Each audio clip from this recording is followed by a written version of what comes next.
तो बच्चों, अभी मैंने इस कविता के आपको अर्थ भी समझा दिया है।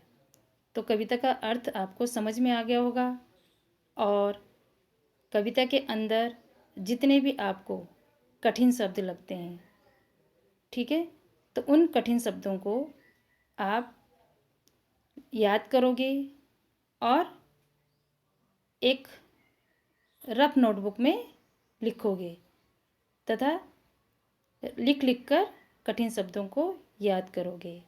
तो कठिन शब्द बच्चों जैसे झब्बर झब्बर हो गया, गुब्बारे हो गया, आसमान, झूम झूम, जोकर, तोंद, कुबड़, सूंड, जितने भी आपको ऐसा लगता है कि इनको हमें लिखने में या पढ़ने में दिक्कत आ रही है, उन्हें आप बार बार लिखोगे, ठीक है, और कविता को भी लिख लिख कर याद करोगे। और याद करने के बाद आप उसे एक रफ नोटबुक में जितनी बार हो सके लिखोगे और उसके कठिन शब्द, अगर आपको लगते हैं कि शब्दों के अर्थ भी हमें लिखने हैं तो शब्दों के अर्थ आप लिख सकते हैं, ठीक है बच्चों। तो अब हम आगे आपको इस कविता के प्रश्नों के बारे में बताएंगे। तो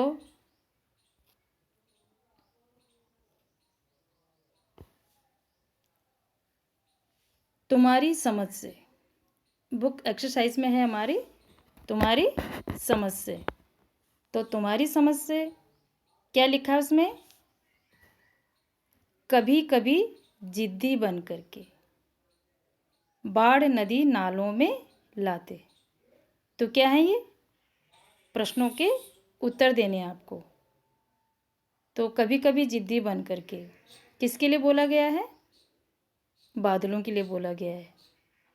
और बाढ़ नदी नालों में लाते, जिद्दी बन के मतलब जब वो बादलों की गड़गड़ाहट सुनते हो ना आप, तो उसमें एक दूसरे के साथ बादल टकराते हैं और बारिश करते हैं।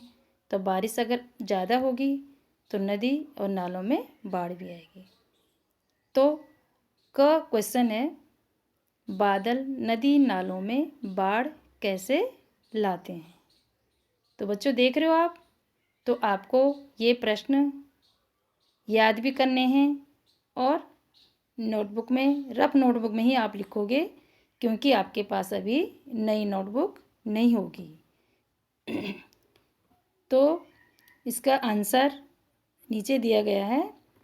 जब बादलों में बहुत अधिक बारिश होती है तब नदी नालों में बहुत पानी भर जाने से उसमें बाढ़ लाते हैं, बाढ़ आ जाती है। इस तरह बादल नदी नालों में बाढ़ लाते हैं। अब नीचे की 2 लाइन है। नहीं किसी की सुनते कुछ भी, ढोलक ढोल बजाते होंगे। तो ये बादल, अगर हमने चाहा कि बारिश ना आए या आवाज़ ना करे या गड़गड़ ना करे, तो वो किसी की नहीं सुनते हैं। तो बादल ढोल कैसे बजाते होंगे? ये प्रश्न क्या है बच्चों, कि बादल ढोल कैसे बजाते होंगे? तो बादलों के आपस में टकराने से तेज आवाज़ होती है। कैसे होती है? सुनते हो ना आप, कड़कड़ की जब आवाज़ आती है तो वो तेज आवाज़ होती है। इस तरह बार बार टकराकर वे बार बार गरजते होंगे, बार बार टकराकर बार बार गरजते होंगे, तथा उसे सुनकर ऐसा लगता होगा, ऐसा लगता है ना कि वे ढोल बजा रहे हैं। क्या कर रहे हैं? ढोल बजा रहे हैं। तो क और ख, ये आपके पास जो प्रश्न आए हैं बच्चों, इनको आपको लिख कर याद करना है। अब नेक्स्ट है ग। कुछ तो लगते तूफानी, कुछ रह रह कर करते शैतानी। तो बादल कैसी शैतानी करते होंगे बच्चों? तो बादल कभी तेज आंधी और बारिश करते होंगे, कभी रुक जाते होंगे, कभी आपस में टकराकर चमकते गरजते होंगे, और कभी नदी नालों में बाढ़ ला देते होंगे। इस प्रकार बादल तरह तरह की शैतानियाँ भी करते होंगे। आगे बच्चों समझ में? तो इन प्रश्नों के उत्तर आपको लिख लिख कर याद करने। अब नीचे है कैसा और कौन। कैसा, कौन, तो आपकी बुक एक्सरसाइज में है, तो आप देखो। तो कैसा और कौन, तो उसमें दिया गया है कि सूरज सी। तो सूरज सी क्या होगा? चमकीली। तो चमकीली कौन होगा? थाली। सूरज सी चमकीली थाली। चंदा सा, चंदा सा गोरा मुखड़ा। किसके जैसे? चंदा के जैसे। अब हाथी सा। हाथी कैसे होता है? भारी भरकम। हाथी सा भारी भरकम आदमी। भारी भरकम आदमी। अब जोकर सा। जोकर सी मोटी नाक। जोकर की नाक कैसे होती है? मोटी। और परियों सा सुंदर पंख। परियों का पंख कैसे होता है? सुंदर। और गुब्बारे सा, गुब्बारा कैसा होता है? फूला हुआ। तो गुब्बारे सा फूला पेट। और ढोलक सा बजता डिब्बा। तो बच्चों आपने कौन और कैसा ये समझ लिया होगा। आगे नेक्स्ट है कविता से आगे। तो कविता से आगे तूफान क्या होता है? अब ये आपके पास और क्वेश्चन आ गए। तूफान क्या होता है और बादलों को तूफानी क्यों कहा जाता है?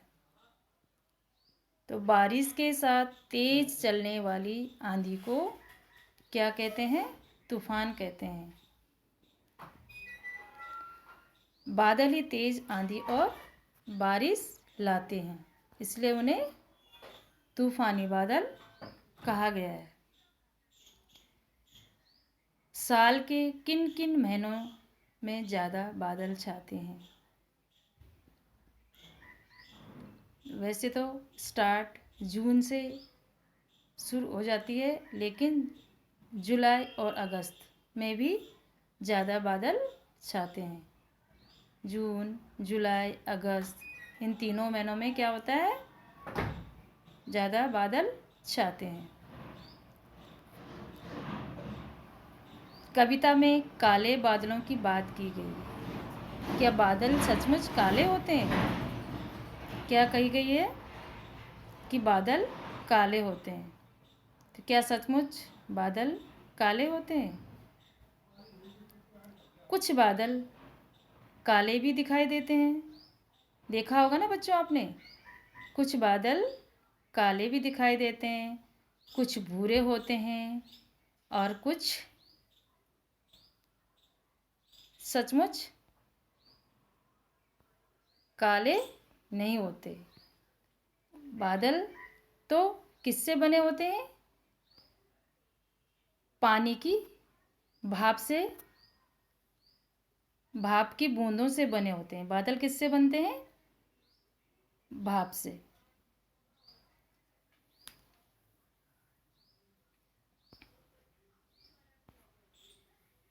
बच्चों, ये प्रश्न आपके समझ में आ गए होंगे, या फिर आपको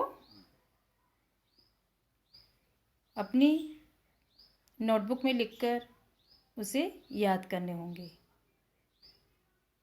कक्षा में बातचीत करो और बताओ कि बादल किन किन रंगों के होते हैं। तो ये किसके लिए था?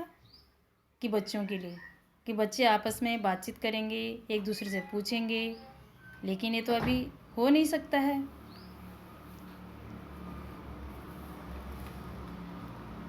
बादल काले और भूरे और सफ़ेद रंगों के होते हैं। कैसे होते हैं? बादल काले, भूरे तथा सफ़ेद रंगों के होते हैं।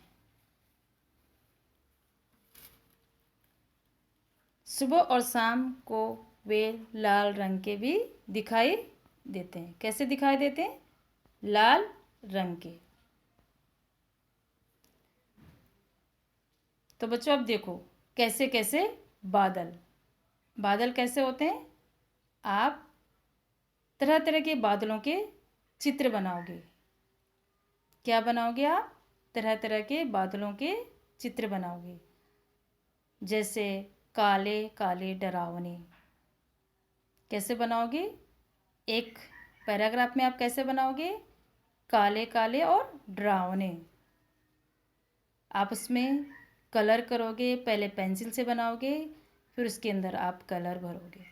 ठीक है? आपको जैसा अच्छा लगेगा बादलों की शेप बनाओगे और उसको अच्छे तरीके से उसमें रंग भरोगे। गुब्बारों से गालों वाले।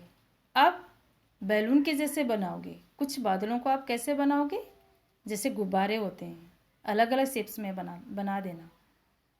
और कुछ हल्के फुल्के सुहाने, जैसे कि उसमें हल्के हल्के आपको रंग भरने होंगे।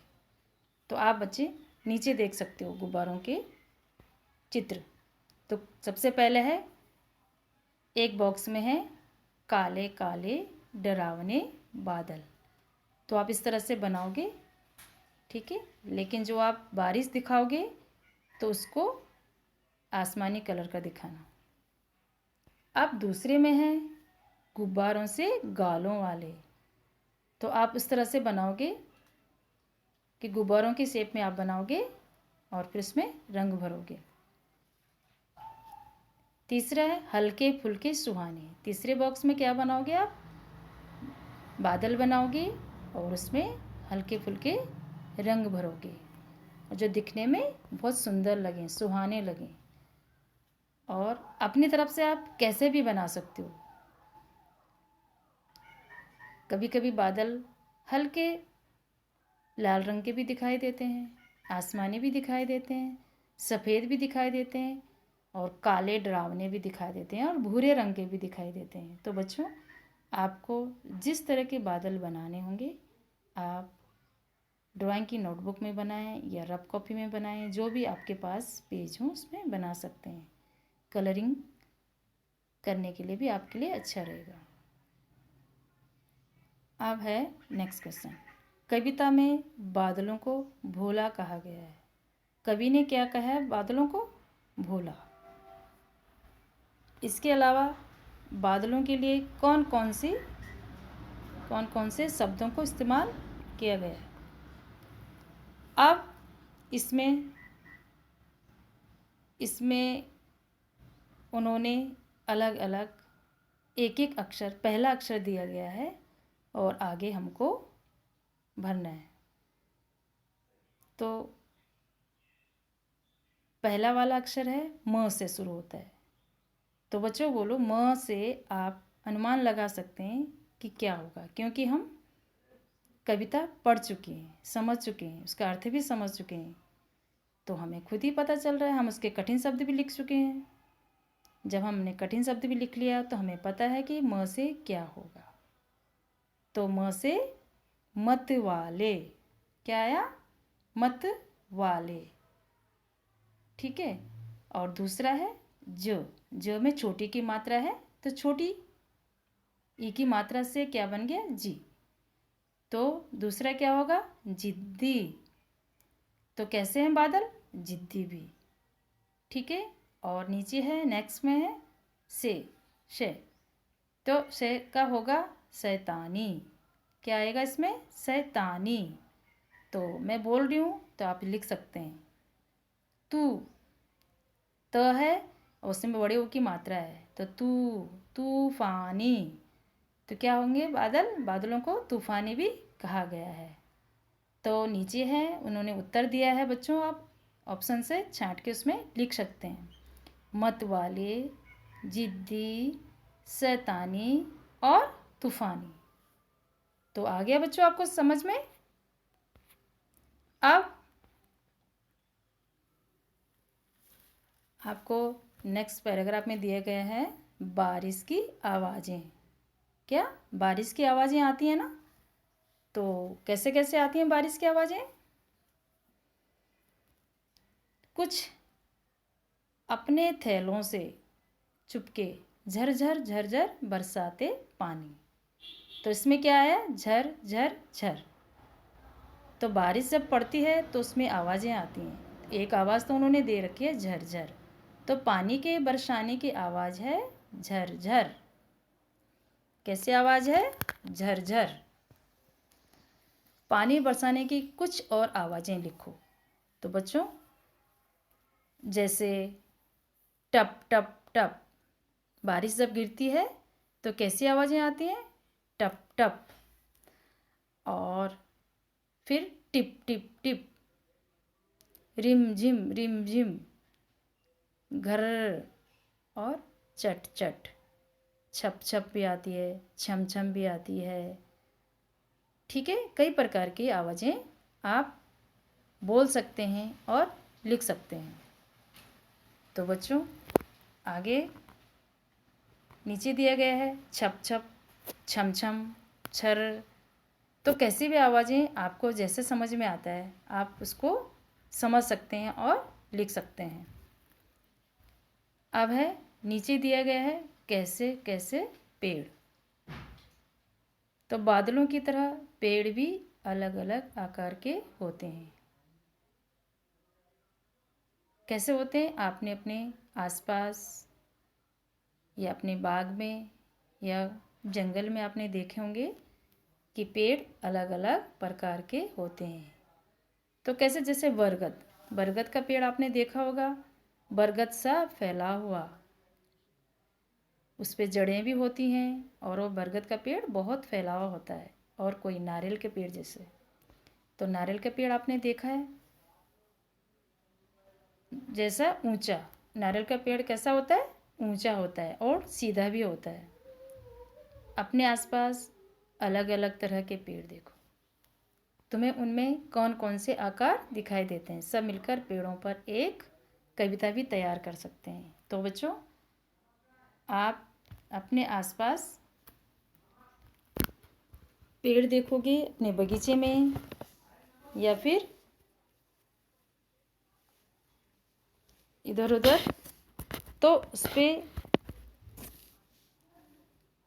अपने हिसाब से आप कविता लिख सकते हैं। तो इसमें उत्तर दिया गया, कोई पेड़ पीपल सा विशाल है, कोई नींबू के पेड़ सा छोटा है। तो जब आप पेड़ पौधे देखोगे तो कोई तो आपको पीपल का पेड़ के जैसे बड़ा लगेगा, कोई नींबू के पेड़ के जैसा छोटा लगेगा, कोई पेड़ बांस जैसा लंबा और पतला है, जैसे कि नारियल के पेड़ मैंने बताया कि लंबा भी होता है और ऊंचा भी होता है। कोई पेड़ बरगद सा मोटा, बरगद का फैला हुआ पेड़ और मोटा भी। कोई पेड़ नीम सा घना, तो नीम का पेड़ तो आपने देखा ही होगा। कोई पेड़ बबूल सा टेढ़ा मेढ़ा।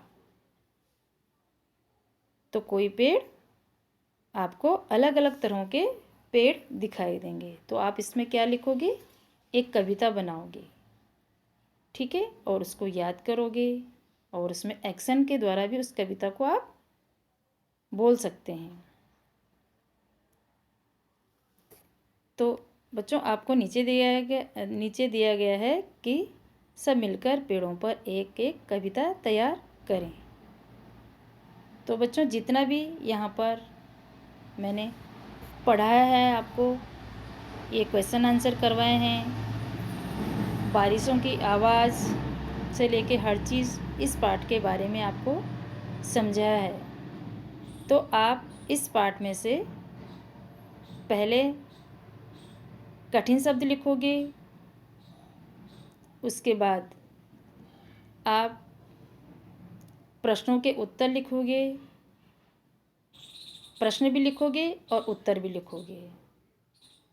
उसके बाद कौन कैसा उसकी सूची बनाओगे और उसको अलग अलग करके लिखोगे तथा याद भी करोगे। फिर बादल कैसे होते हैं, भोला कहा गया है, तो उनके जो एक एक शब्द पहले के दिए गए हैं वो आप लिखोगे, या और भी आप मिलाकर लिख सकते हैं। और बादलों के आप चित्र बनाओगे, अलग अलग तरह के चित्र बनाने के बाद उसमें रंग भरोगे, और रंग भरने के बाद फिर आप उसमें अनुमान लगा सकते हो कि हमने कौन सा रंग किस बादल में भरना है। तो बच्चों, आपको प्रश्न उत्तर या उसके अभ्यास का सारा कार्य समझ में आ गया हो और आप इस पाठ को तरीके से पढ़ेंगे, पोयम को याद करेंगे और उसके कठिन शब्द जो भी आपको सही लगे आप लिख सकते हैं। और इसके अतिरिक्त आप रोज़ एक पेज रफ कॉपी में जो पाठ आपका चल रहा है उसमें से एक पैराग्राफ लो, पोयम का हो चाहे लेसन का हो, एक पैराग्राफ रोज़ आप लिखेंगे और अपनी राइटिंग को उसमें मात्रा कैसे डालनी है उसको लिखने के बाद आप खुद ही चेक करोगे, उस पर जो गलत है उस पर गोला करोगे और उसके बाद आप जितनी भी गलतियाँ आई हैं उसको दोबारा शुद्ध उच्चारण में लिखोगे। एक बार, 2 बार, 3 बार, जितनी बार आप चाहें उस गलती को लिख सकते हैं। तो जब हम रोज़ एक पेज सुलेख लिखेंगे, जो पाठ हमारा चल रहा है उसके क्वेश्चन आंसर, उसका पैराग्राफ या जो छोटे प्रश्न हों या बड़े प्रश्न हों, जो कुछ भी उस पाठ में आया है, अगर आप रोज़ एक पेज सुलेख लिखेंगे और उस सुलेख को लिखने के बाद खुद ही उसमें गलतियां ढूंढेंगे और उन गलतियों को आप बार बार दोहराएंगे, लिखेंगे, याद करेंगे, तो आपकी जो छोटी छोटी गलतियां होंगी वो दूर हो जाएंगी तथा मात्राओं का आपको अच्छी तरह से ज्ञान हो जाएगा और लेख भी आपका सुंदर हो जाएगा। तो बच्चों, इस पाठ में आपने जितने भी क्वेश्चन आंसर जितने भी पढ़े हैं और उनको आपको समझना होगा तथा अच्छी तरीके से इस पाठ को याद करना होगा। और अपने मनपसंद एक कविता भी तैयार करनी होगी। ठीक है बच्चों।